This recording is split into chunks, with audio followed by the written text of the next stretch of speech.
Thanks for being here. Subscribe to Cheating Stories Best, so you don't miss new stories. A wife who had an affair with another for fun. Today we have a story with a similar plot. Enjoy watching it. Tonight is Friday evening, and despite returning home late, my wife Victoria arrived even later. I'm concerned that she often spends time with her friends after work, but I realize that everyone needs their own space, and Diana always keeps me informed of her plans. Usually, she returns home no later than 8 in the evening. Today, during a meeting, I received a message from Diana. We're out with friends having drinks. I'll be home late, my love. Diana usually takes good care of herself, and such occurrences are rare. Why does this bother me so much? Well, that's another story. In short, I have trust issues with people in general. It's preferable not to be in bars without a spouse or to travel frequently. Diana does both, and it worries me. You might ask why I have these issues and how they affect my relationship with Diana. To understand this, I'll share a brief and sad story from my past. I grew up in a bar owned by my parents, and from a very young age, I formed opinions about people and relationships. My parents were always working, and I spent time in the restaurant, where I witnessed various scenes and situations. This made me cautious and distrustful of those around me. At that moment, I felt my father's large hand on my shoulder. He squeezed it tightly and said, "Mark, come with me right now." He turned and walked through the dining room, past the waiters, and into his office. I followed him slowly, feeling a sense of fear creeping in. I knew that this evening's events would lead to a serious conversation with my father. When I entered the office, he looked at me and said, "Close the door and sit down." I thought, oh damn, this is going to be really bad. I almost turned inside out as I sat and watched my father look at me. Finally, he sighed and spoke, "Mark, I should have talked to you about this before I let you start working here, but I just didn't. I had to have the same conversation with your brother and sister, and believe me, repetition doesn't make it any easier." "Mrs. Horton is a beautiful woman, isn't she, son?" asked my father. I was so shocked that I jumped a little and felt a little dizzy. I wondered where my father was going with this question and why he changed the subject. While I was trying to formulate my answer, he asked again, "Isn't she?" I swallowed and nodded my head yes, whispering, "Aha." Dad leaned his elbows on the table, intertwined his fingers, and rested his chin on his thumbs. I still remember his sigh and sad look. Finally, he leaned back in his chair and spoke again. I can still hear his words even 20 years later. He said, "Son, this business is our life and livelihood. It supports the whole family, providing us with our beautiful home and pool. It sent your brother to college, and it will send your sister and you to college too. This will take care of us all for years to come unless we do something to screw it up. Dan, if someone you know comes here with their family, you smile and greet them by name. You can visit with them while doing your work if the client wants, but you must remember one very important thing. When you're in a business like this, you have selective hearing and vision. Part of working in the food service and bar industry is discretion. You, Mark, see anything you shouldn't see. If someone you know comes here with someone of the opposite sex who is not part of their family, you call them sir or ma'am, unless they tell you otherwise. You, Mark, remember they were here on that occasion. You especially, Mark, remember anything they did or how they were dressed. If our customers do something off color, we ignore it as long as we can and Mark talk about it outside of the establishment. All staff adhere to the same strict rules. If I ever hear anyone on staff gossiping about a customer, I fire him or her. I've had to fire some really great employees over the years because they couldn't keep their mouth shut about clients. We are known for our discretion and the quality of our food and service. Son, you are young, and I know how your hormones are raging. Heck, even at my age, I look at women like Mrs. Horton if I have the chance. Your mom knows that I do it and that you will do it, but she also knows that it's like window shopping. You look and never buy or try on the product. I, Mark, expect you not to look, but I do expect you to be discreet and not make it as obvious as you did tonight. Something else you should know, son, is that people like Mrs. Horton always get exposed. The gossip will start somewhere else and eventually reach her husband. If he was like most men, it would end their marriage. People who cheat on their spouse always become careless, and eventually, the spouse finds out about it. We, Mark, want to be the start of something like this. Many of them have young children, and divorce hurts the children very much. Now get back to work and remember what I said. I went back to my job that day and worked in a restaurant off and on throughout high school and college. I never gossiped about clients, but I saw too much deception for a person my age. After I got older and started working in a bar, I would watch groups of men or women come to a boys' or girls' party. I watched as those I knew who were married did things that I knew would not pass the test of marital fidelity. Perhaps I learned too much, because I also learned to be intolerant of people who went to a guy or girl's party and stayed late. I learned that many people who were in the area on business were having fun and trying to pick up locals. Of course, it's fine if they are not married, but many of them were married or at least wore rings indicating it. In many cases, they hooked up with one of our married clients. I learned to disrespect and disgust them but treated them all with the same amount of politeness and discretion. At the end of the day, we really wanted to have a successful business. I noticed that those who came to parties and left early after a drink or two had good, stable marriages. Those who stayed late had difficult marriages, and many got divorced. During my freshman year of college, my father hired a new waitress. When I first saw Victoria, I was filled with lust. Working together over the next 2 years, we fell in love. We met each other's families and other relatives. We talked and discovered that we were kindred spirits. We watched all the traders who came into the bar and laughed at their antics and stupidity. Finally, the Christmas before we were supposed to graduate from college, I asked Diana to marry me. By then, we both knew that we had the same ideas about life and would be a couple for life. The only hiccup in our relationship was our parents' request for a prenuptial agreement.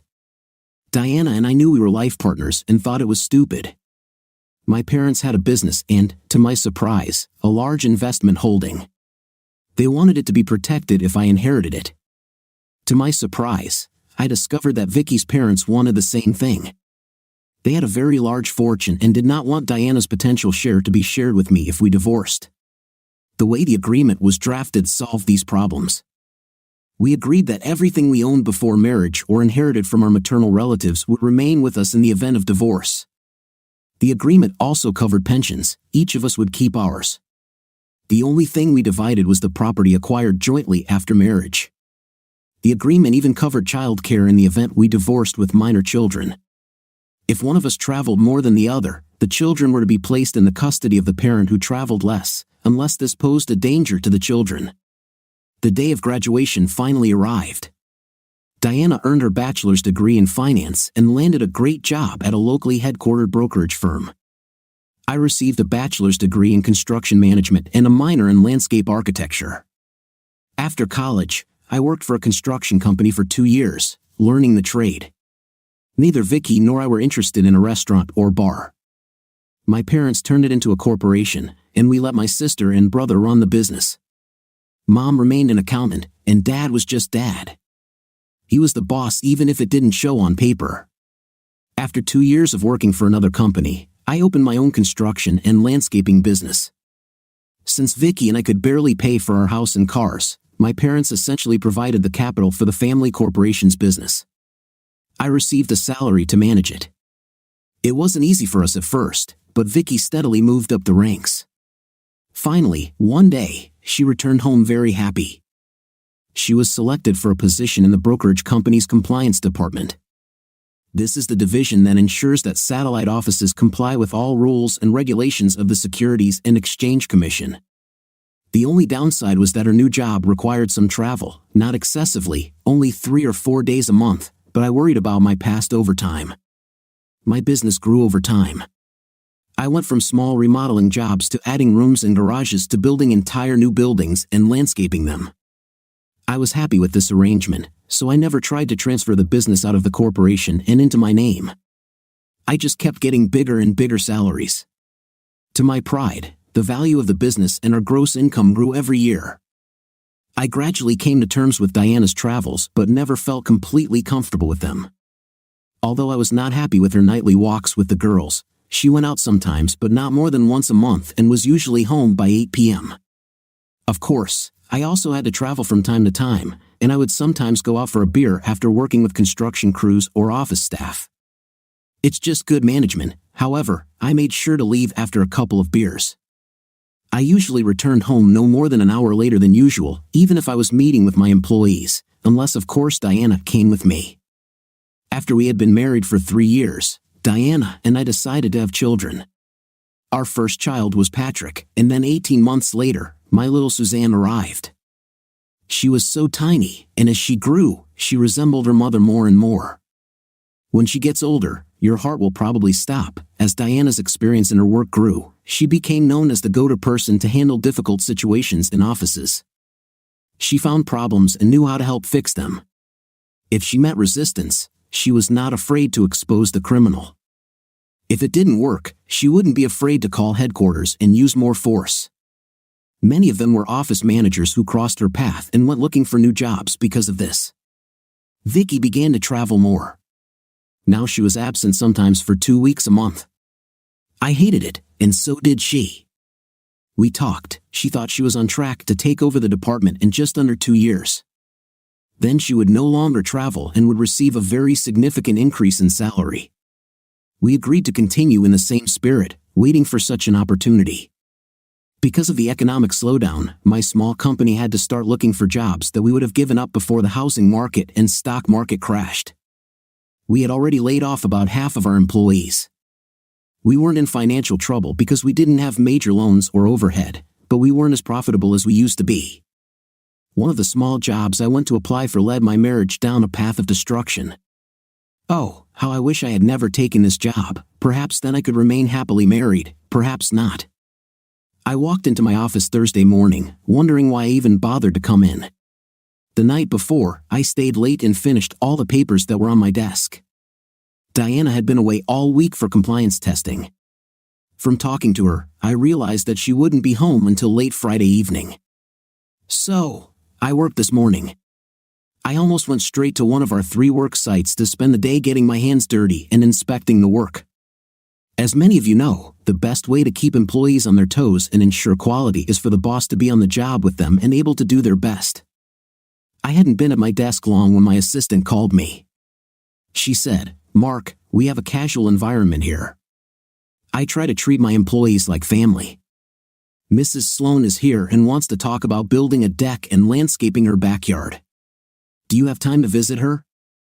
I remember thinking, nice little veranda and some bushes, but I decided to talk anyway. After all, a couple of days' work might be suitable and would help some men work to feed their families. When Mrs. Sloan walked into my office, I was shocked. I was almost speechless. She looked so much like Mrs. Horton, the first lady I was obsessed with, that I could barely speak. I finally pulled myself together and stood up to greet her. I smiled and said, "Mrs. Sloan, I'm glad to meet you. I'm Mark Patterson. Mrs. Simpson said you want to build a porch. Is this right?" "Oh, excuse me," I said. "Please take a seat while we discuss your needs. I'm not usually like this, but you remind me so much of a lady I knew when I was younger. It was as if she had just walked into the room. Please forgive me." Mrs. Sloan laughed and then said, "Mark, it's me, Jasmine." I guess she saw the uncertainty and confusion on my face because she continued, "You know, Jasmine Horton. Marquita and Alfred Horton were my parents. We used to go to your family's restaurant all the time." "Oh my God," I said. "I'm sorry, you were much younger and have changed so much." Jasmine laughed that sexy tinkling laugh and then said, "Well, I guess we've all changed a little. I was only 10 years old when Mom and Dad got divorced. She took me in, and we couldn't afford your prices." After sighing, Jasmine began again, "Well, anyway, my husband and I bought a house not far from where we used to live, and he says we can build a porch in a house with a jacuzzi. I think we have something to do too if the prices are not too high. When I found out you had a construction business, I just had to see if you'd be interested in it before I contacted anyone else." We spent most of the morning talking about old times and what she and her husband Stephen had in mind. After we had a rough idea of what she wanted, I told her I would need to view the house and take measurements before I could make an offer. She said, "No problem, Mark. We can go somewhere right now, or I'm not working, so I marked mine if you want to do it any time." "I'll tell you what," I said. "Why mark I come by today around 1 o'clock in the afternoon? I need to check on my workers and get something to eat, and then I have all day to take measurements and make an estimate. Does it suit you? Jasmine left the office, and I followed her. I told Laura, my secretary, I won't be here until the end of the day. I'm going to check out the job sites, grab something to eat, and then go see Mrs. Sloan to evaluate her little job. Just close it when you go home. If you need me, call my cell phone. Everything was going well at work, but I stayed a little longer than I should have to visit one of the property owners. This made me late for lunch, and I got the Sloans around 1:30. Jasmine met me at the door, and the first thing I did was apologize for being late. Mrs. Sloan, sorry for being late. I contacted one of the property owners and waited for him. I tried to call you, but I only got an answering machine. Mrs. Sloan giggled and then said, Mark, I told you, I'm Jasmine. I'm sorry, I didn't hear the call when I returned home. I was cleaning the pool and forgot to take my radio telephone with me. There's nothing special about it, now you are here. Do you want something to drink or want to explore the area? I'm fine, Jasmine, let's just go out and look around your backyard. I took all the measurements and said, well, it's no problem to estimate everything that I usually use. But since you marked have a hot tub, you really need to buy one before I give you a price. I need to know her dimensions before I can order some of the materials we'll be using. Oh, Jasmine said, I thought you would furnish the bath too. I marked know much about them, and, well, can't you just include that in the application too? I laughed and said, yes, Jasmine, I think I can do that, but we mark sell them, and I'll have to buy it somewhere else. To do this, I need to know what size you want. Will it be grounded or standalone? Will it work on 210 or 110 volts? Jasmine looked so upset that it relieved my heart. I remembered when she was younger how she could get so upset over little things. Finally, I said, well, let's talk about it for a little while, and then maybe you could call your husband or talk to him about it tonight. I can just hold off on this until you decide what kind of bath you want. Now Jasmine looked truly worried. She was almost shaking as she said, oh no, I can't call him about this. He told me to deal with it, and I intend to do so. He's on a business trip in Denver, so I won't see him until this weekend. Maybe we can just sort this out? I asked Jasmine more about how they would use the bathroom and learned that they rarely had guests, and, in fact, she was the one who used the pool and backyard mostly. Sometimes one or two friends also came to see her. Finally, I had enough information. We went to my supplier and let her look at the tubs. Jasmine decided to buy a smaller bathtub for 5 people. I got the measurements, and we went back to her house. I asked if she had a place where I could connect to the internet to access my office. Some of the items I needed for budgeting changed on Thursdays, and I wanted to have an accurate price list before I started working. Jasmine smiled and said, of course, Mark, why Mark you come into the office? Steve is a manufacturer representative for Saving Business Systems. He has a really nice office, so he could work from home when he wasn't traveling. You can connect your laptop to our network portal or use our computer. Any of these options. I walked into the office and stood in amazement. He set it up almost like a regular business office in an office building.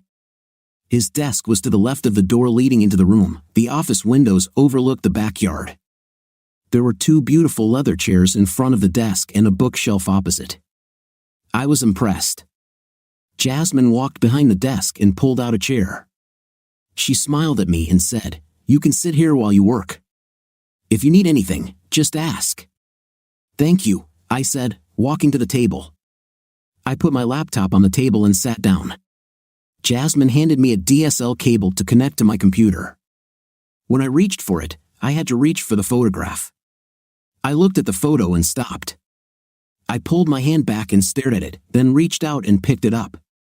Jasmine looked at me in confusion as she held out the cord in my direction.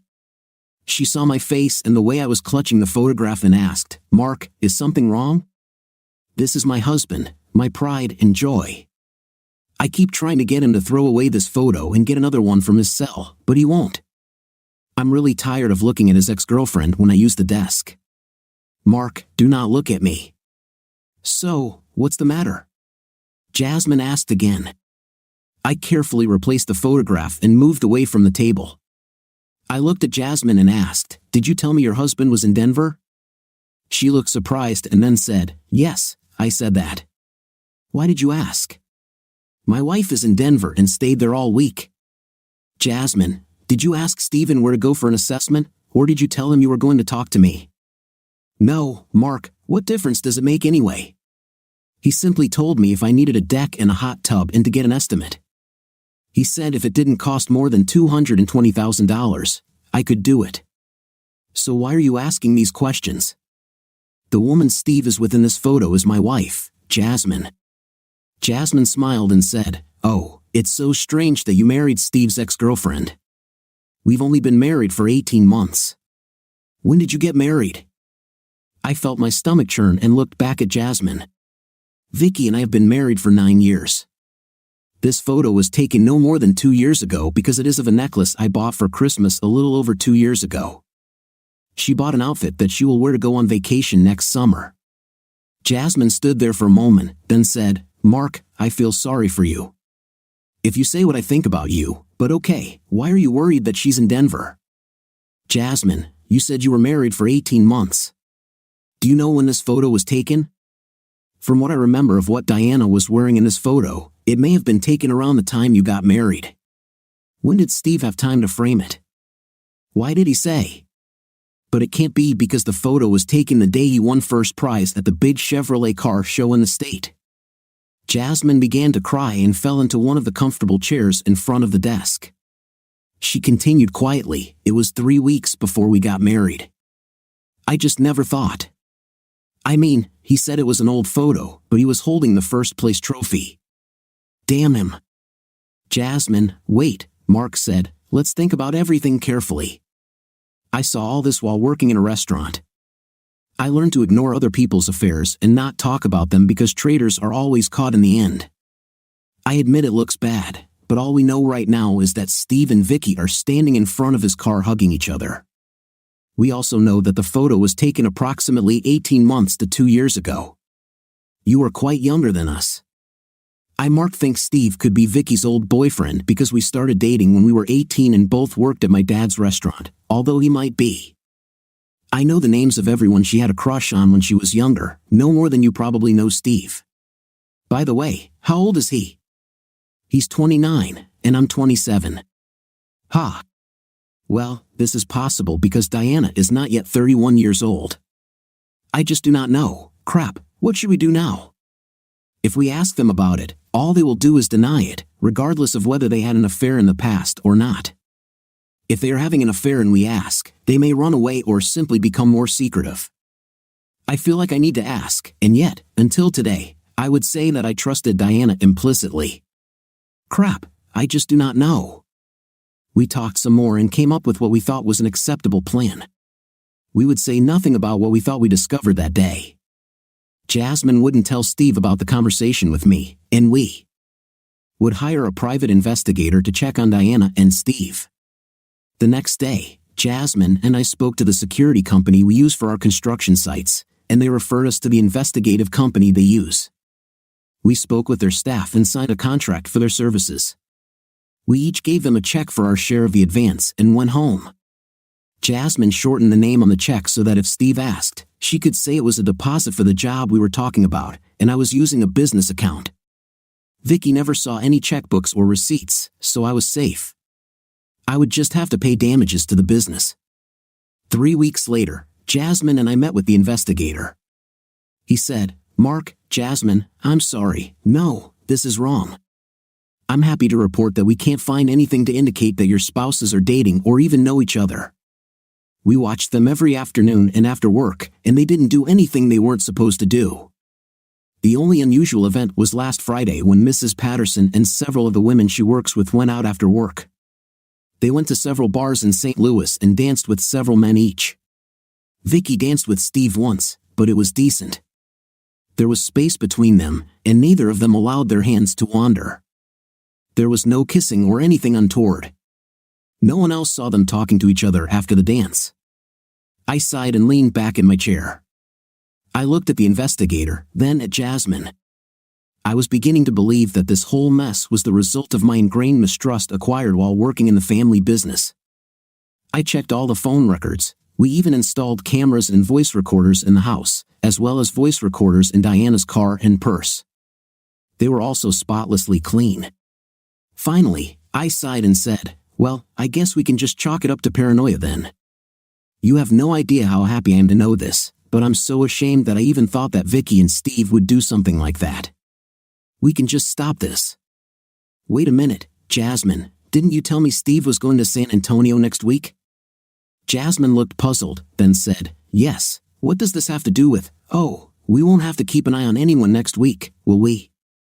I think this is exactly the moment when we need them to be monitored.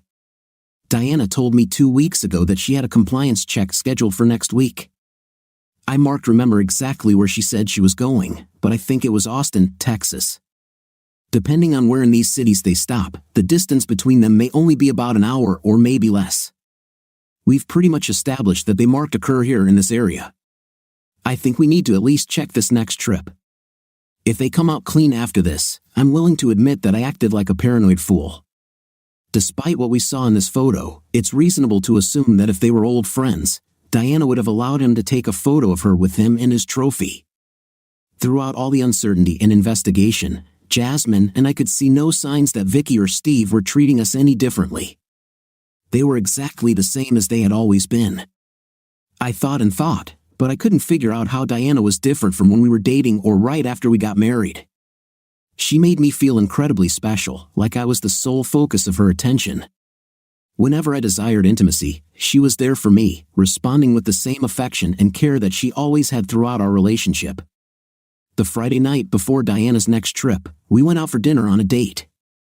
Later that night, when we were snuggled in bed, I asked Vicky, "Do you remember how we worked at Dad's restaurant and laughed at all the cheaters and people who did inappropriate things?" I thought I felt a slight tension in Diana's muscles, but I couldn't be sure. She smiled and turned her face to me, then said, "Yes, some of these people were definitely dumb. Every now and then, when a man or woman at work does something like this, I think back to those days and think how stupid they were." "Why did you ask?" "Oh, one of the men at work thinks his wife is cheating on him, but he hasn't found anything to prove it." When he told me about his fears, I remembered those days and told him to just relax. I told him if she cheats, to keep his eyes and ears open, that eventually, the cheater will always be found out. I told him that the more time he takes to sort things out, the better it will be for his children because divorce always hurts children. Vicky looked a little sad as she said, "Why do you assume that a marriage will automatically end in divorce? Maybe the wife really loves her husband and just, well, maybe the affair doesn't mean anything to her and she doesn't want a divorce." "Oh no, Diana, he's just like me, he's us," I said. "Seeing people in bars and has the same low tolerance for cheating as we do. I can't imagine him just agreeing to a long-term fling like you or I would. I think he might agree to a one-night stand, but as far as a fling goes, no way." Vicky tensed again when I said I wouldn't agree to a long-term relationship, but then she smiled and turned to me. She kissed me tenderly and said, "Well, I'm glad you're still the man I married. We both know about outright affairs and the heartache they can bring. If he really has problems, bring him to his senses, and perhaps you and I can help him recover. Good night, sweetheart." Vicky and I settled into our bed and drifted off to sleep. However, judging by the amount of tossing and turning, neither of us fell asleep very quickly. The next week was very difficult for me.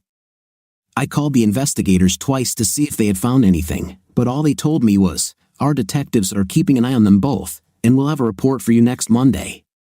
Monday finally arrived, and Jasmine and I met in the investigator's office. When we sat down, we almost felt like he had bad news.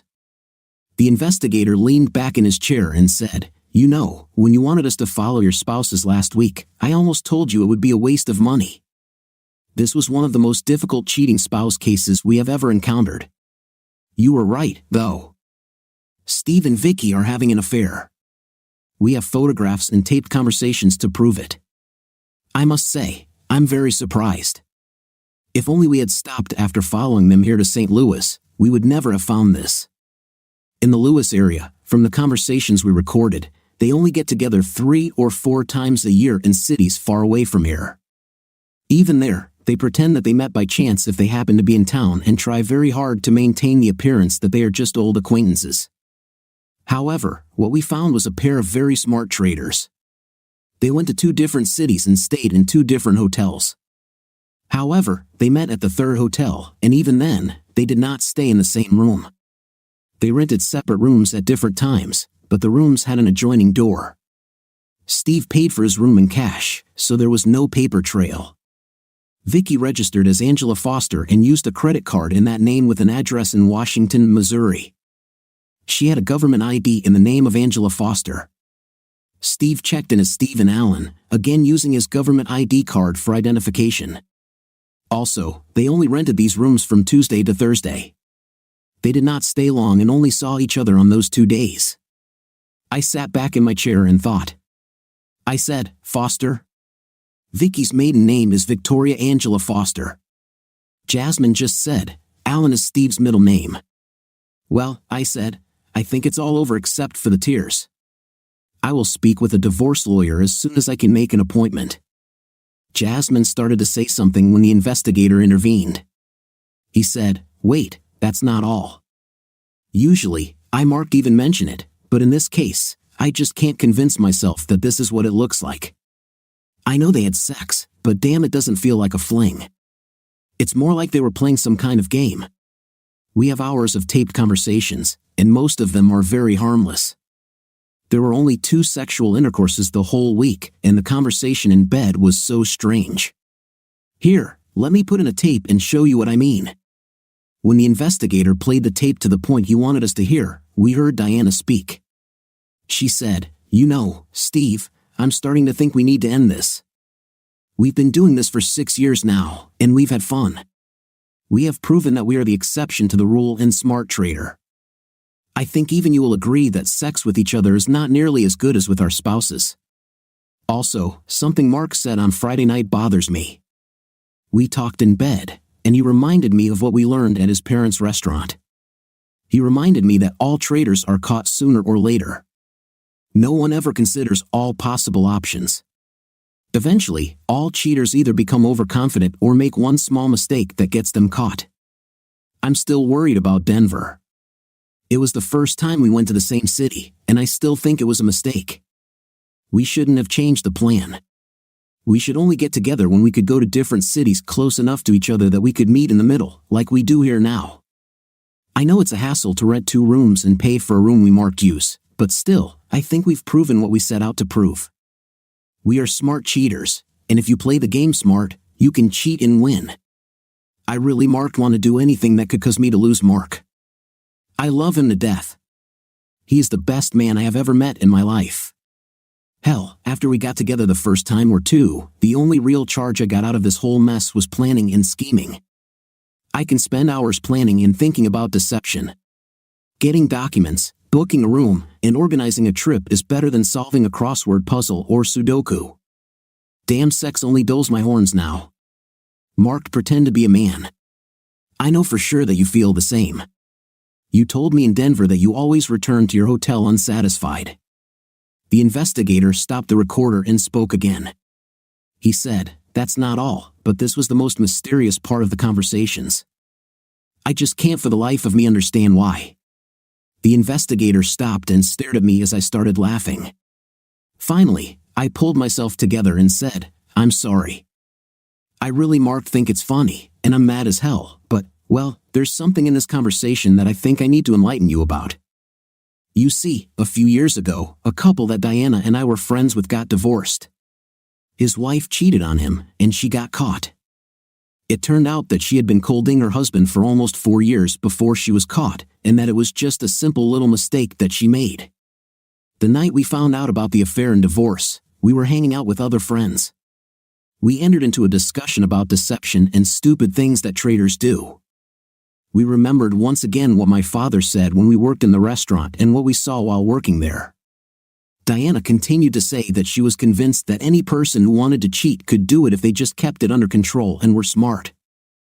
I was on the other side of the argument and told her that there was no way this could happen, that at some point the trader would be caught. It may take years, but it will happen. I told her that the deception might even come up in some harmless way, but it would come up in the end. We stuck to our guns, but for a few weeks, Diana had mentioned something about smart cheaters winning. As far as I remember, her affair with Steve began around the time we argued. Diana has always prided herself on her intelligence, and now I think I pressed the wrong button when we talked about this novel. I think she was trying to prove that she could do it and get away with it. I think she could have marked it if she had stopped earlier. Now, no, she won't get away with it. Jasmine and I were back together. This time we were waiting to meet with a divorce lawyer. Since sharing the costs of the investigator went so well, we decided to also hire a divorce attorney. When I was called into the office, the lawyer looked surprised. He said, "Mr. Patterson and Mrs. Patterson?" I grinned and said, "No, sir, I'm afraid not. I'm Mark Patterson, and this is Jasmine Sloan." We discovered that her husband and my wife were cheating on us and split the investigator's bill to get dirt on them. Now we thought we might as well split your fee, lawyer. George Spaulding smiled and gestured toward the chairs, saying, "Oh, of course, maybe we can work something out. Could you please sit down while we discuss this?" I sat down and handed the lawyer a copy of the investigator's report and photographs. Before the lawyer could look at them, I said, "Mark, think my case will be too difficult. I also brought a list of everything Vicky and I own and when and how we acquired those items. I also have a copy of our prenuptial agreement, which states not only how we will divide property but also who has custody of the children. All I want is a divorce due to adultery and a settlement according to the prenuptial agreement. I'm afraid Jasmine's case will be a little more complicated." I handed my lawyer the documents I had brought to confirm my divorce. I sat back in my chair and waited for him to look through the forms. After the lawyer completed the paperwork for me, Jasmine gave him almost the same thing for herself. The only difference was that she didn't have a prenuptial agreement. The lawyer explained to us the essence of the divorce process, the time frame, and the schedule of his fees. He then discussed what Jasmine would want from her divorce if she could get one. Finally, he said, "I think I've had enough for now. I need to review all the documentation and the investigator's report. If I have any questions, I will of course call. Otherwise, I will prepare the documents and move on. Do you want me to just hand out the papers or call you first?" Jasmine and I wanted to call when the documents were ready to be served. We left the office and returned to our business, agreeing to keep in touch. 2 days later, George Spaulding called me. After the pleasantries were over, George said, "Mark, I looked at everything you gave me, and I have to say that this is the strangest case I have ever seen. I even asked 2 of my partners to review it, and they agreed. Sure, there was cheating, but damn, man, I think it's pretty obvious that the woman loves you, and, well, damn, it doesn't even look like an affair. It's almost as if it was a game and they had to have sex to play. Mark, are you sure you want to continue with this scam? I mean, damn, from everything you said, you had an almost perfect marriage. You didn't fight, your sex life was above par, you seemed to love and respect each other. Mark, if you mind me saying so, it's almost as if you were playing the game too. Now it's your turn, and the only choice you have is divorce. Can't you talk to Diana and forget about it? I know you listened to the tapes, and she told Steve that they needed to break up and that it was basically just a game for her." I sat down and thought again. Finally, I said to George, "No, George, I asked myself the same question, and one day I thought I could do just that. I think if it was just a game and they weren't having sex, if they were only together in an emotional or better yet, pretend romance, I might be able to ignore it. I think at first, maybe Diana was just upset that I made fun of her belief that she could be a smart cheater. She simply could not accept my statement that there were no smart traitors and that it was a foregone conclusion that traitors would eventually be caught. If she hadn't taken the final step and let Steve make love to her, I might have forgotten about her cheating. It just went on for too long. I mean, 6 years, even if the sex was lousy and they didn't get as much pleasure from each other as they did from Jasmine and me, it was still adultery, and she had to pay the price for it. George sighed and said, "Well, it's your life. I just hate doing this to you. I have documents ready to submit. When do you want her to be notified?"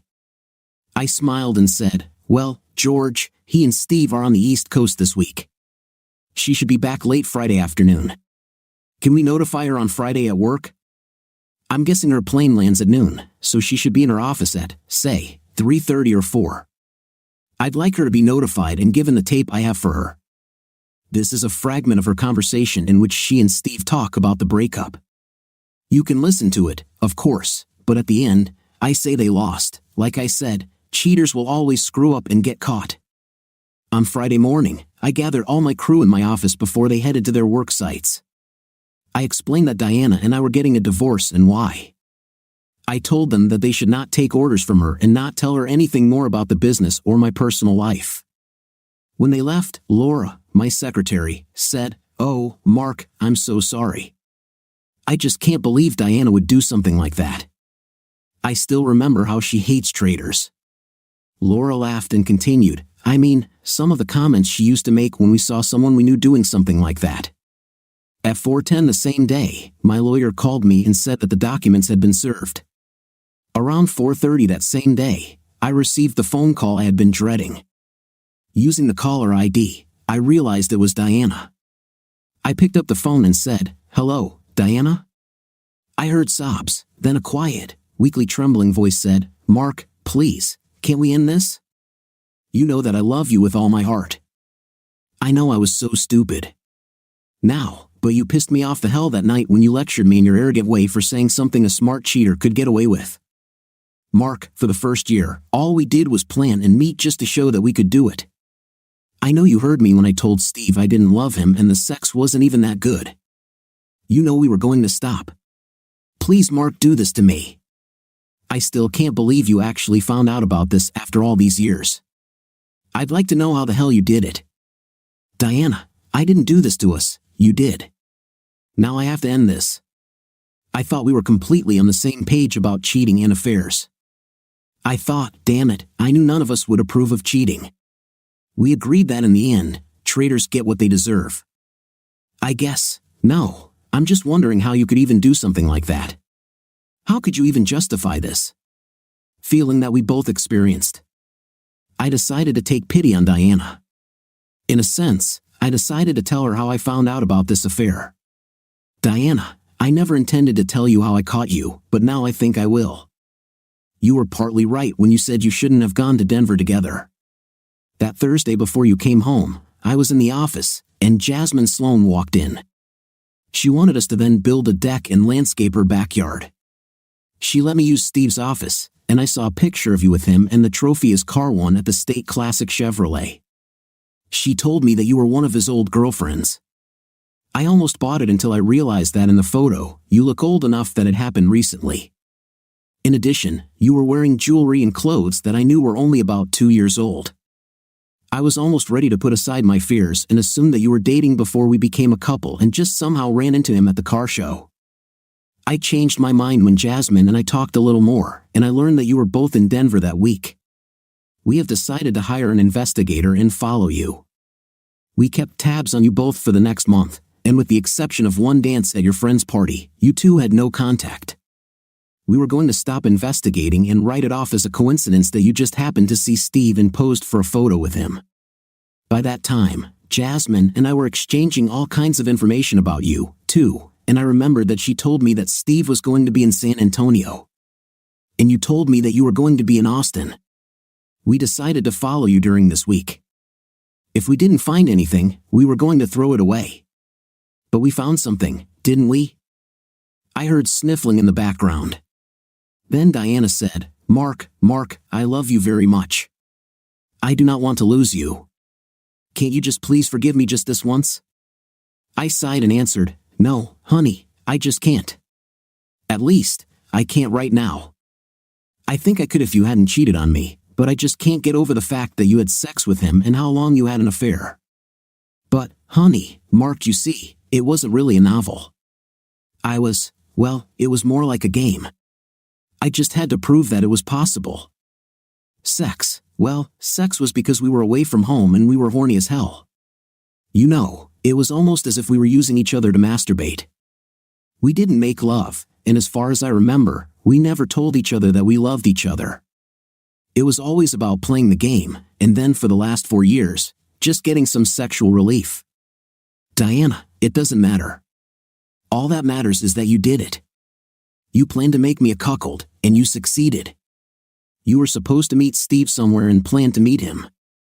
I wouldn't be the least bit surprised if this happened at one of your friends' parties. Isn't it? Diana sighed and said, Yes, Mark, that's how it was. At that time, we were just talking. He came up to the table and invited me to dance. The girls and I were talking about a couple we saw at the bar and worked with. They attacked each other, and I made the remark we always made about smart traders and how there are no such things as we danced. I told Steve about our conversation and what we believed in before leading me back to the table. He said, I bet we could beat that pattern. I travel a lot, and if I could find someone who did the same, I bet we could meet in another city far from home and could cheat without anyone ever catching us. We danced a few more times that evening and decided to try it. I learned that he was traveling as a manufacturer's representative, and he learned that I was conducting a compliance review. We compared notes and found out that in about 3 weeks, we would be in the same area, so we agreed to meet. At that meeting, we began to plan our, at that time, ideal non-sexual romance. We agreed never to call each other either at home or on our mobile phones. We mostly used burner cell phones and called from work during lunch, but only to arrange our next meetings. We received fake IDs. I got a new credit card and sent the bill to the mailbox near my parents' house. You know how often I go to them to check the flag regularly. We've covered everything except the photography. I just had no idea that he still had it. Diana smiled sadly and continued, I think, as we always said, just one little mistake and the traitor will be caught. I'm so sorry, honey. I guess I was just so carried away by the intrigue. I love you.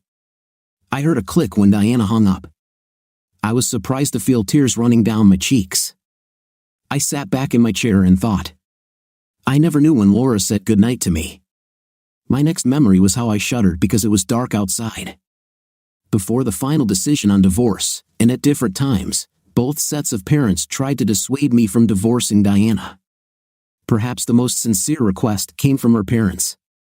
One Saturday, they called me and asked if they could come to my house and visit the children. Naturally, I agreed. After they had some time with the kids, all 3 of us adults sat in the lounge chairs by the pool in the shade, watching the kids in the pool. Vicky's mother turned to me and said, Mark, we all know that my daughter has made a complete ass of herself. When she came to our house that first night, she was devastated.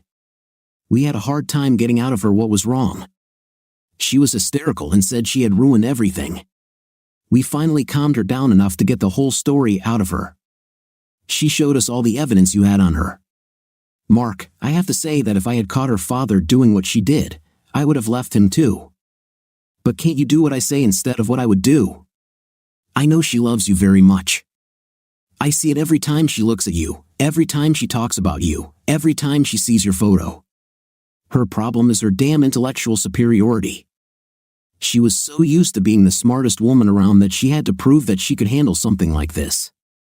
Mark, did you ever think that maybe you kind of pushed her into this?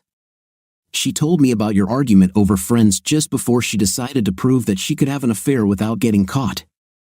I looked at my mother-in-law and said, Yes, Mona, I thought I might have contributed to her affair.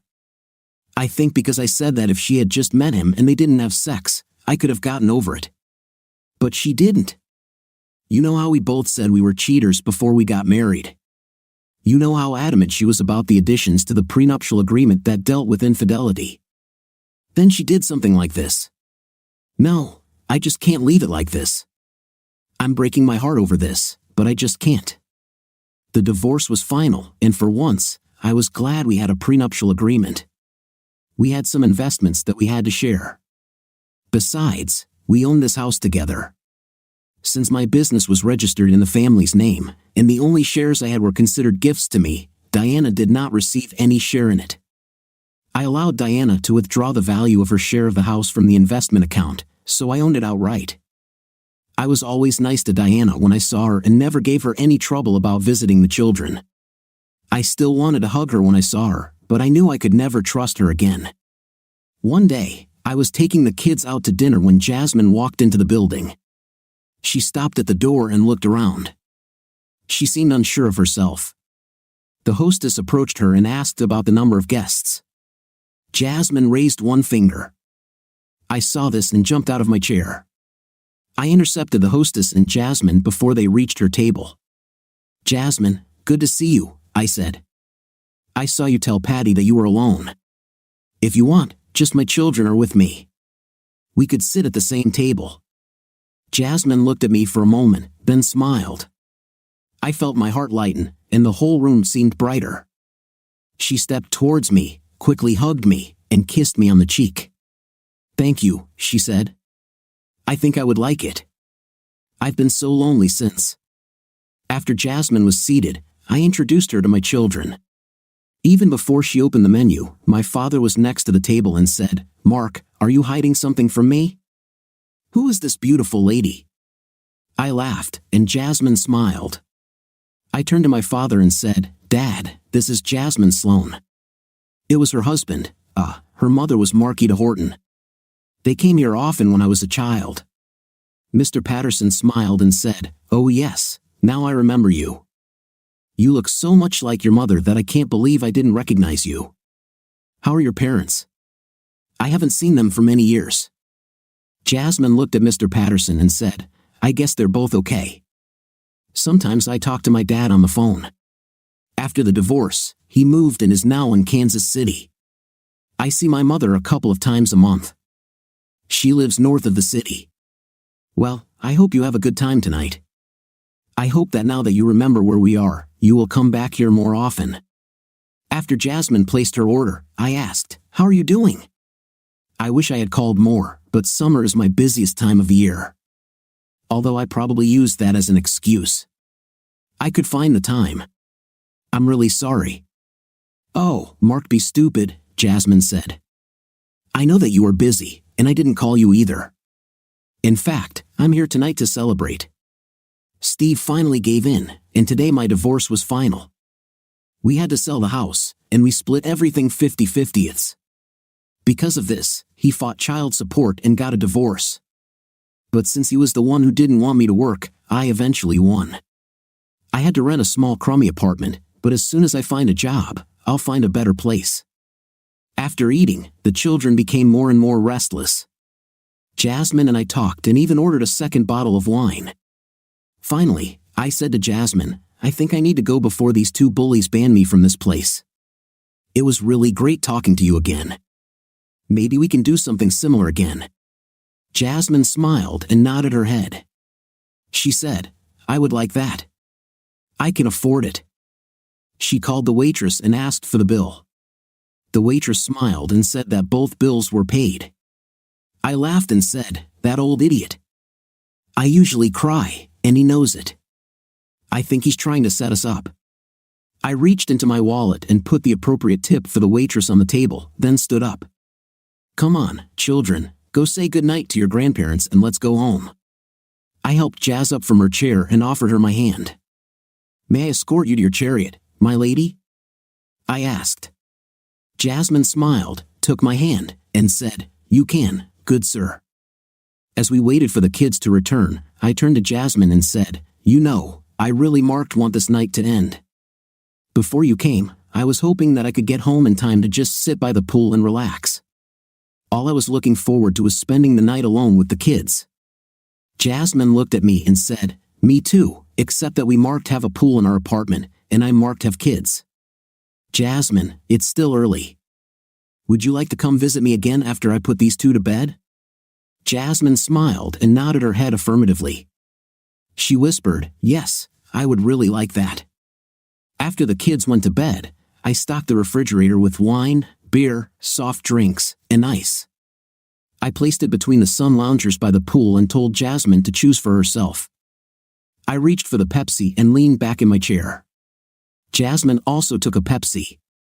I looked at the pool, glistening in the dim light, sighed, and turned to Jasmine.